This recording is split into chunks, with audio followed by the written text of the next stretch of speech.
Part 1 of my Supermoto build. This is how I bought the bike. So today I'm going to be changing the output shaft seal.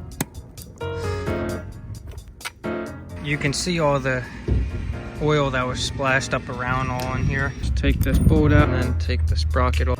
Sleeve right there. Just pull that out.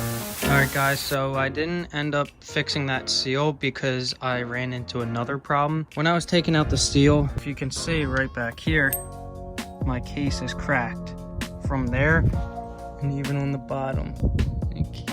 See right there?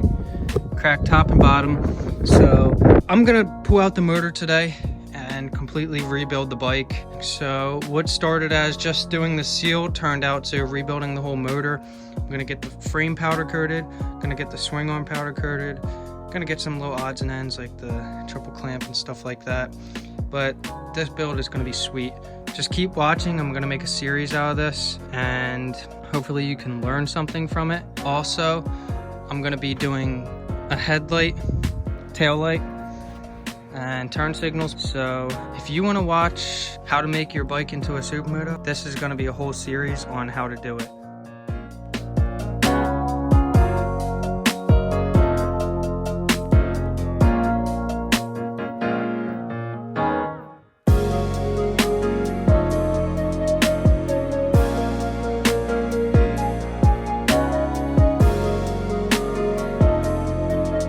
Alright, so we're almost done. We're just about to get the motor out. Just got to take a few more things off and this baby will be out.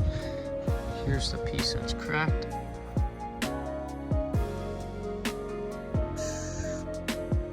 It's terrible. Alright, let's get this motor out.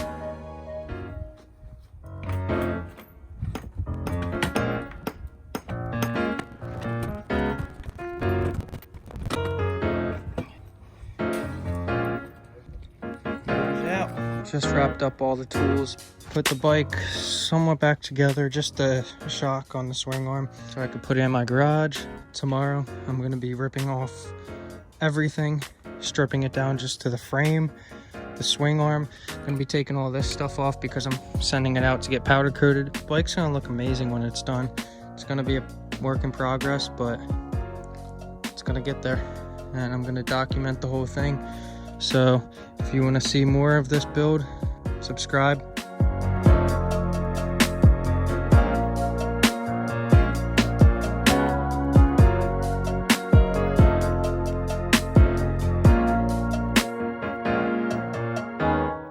Okay, so everything is torn down just to the frame.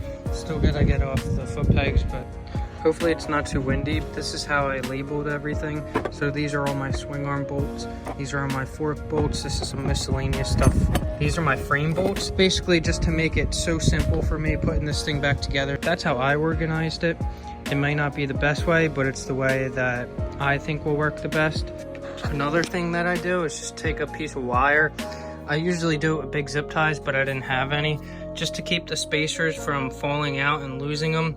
It's gonna help you out in the long run, not having to look around for parts that you know you had to begin with. So that's what I do.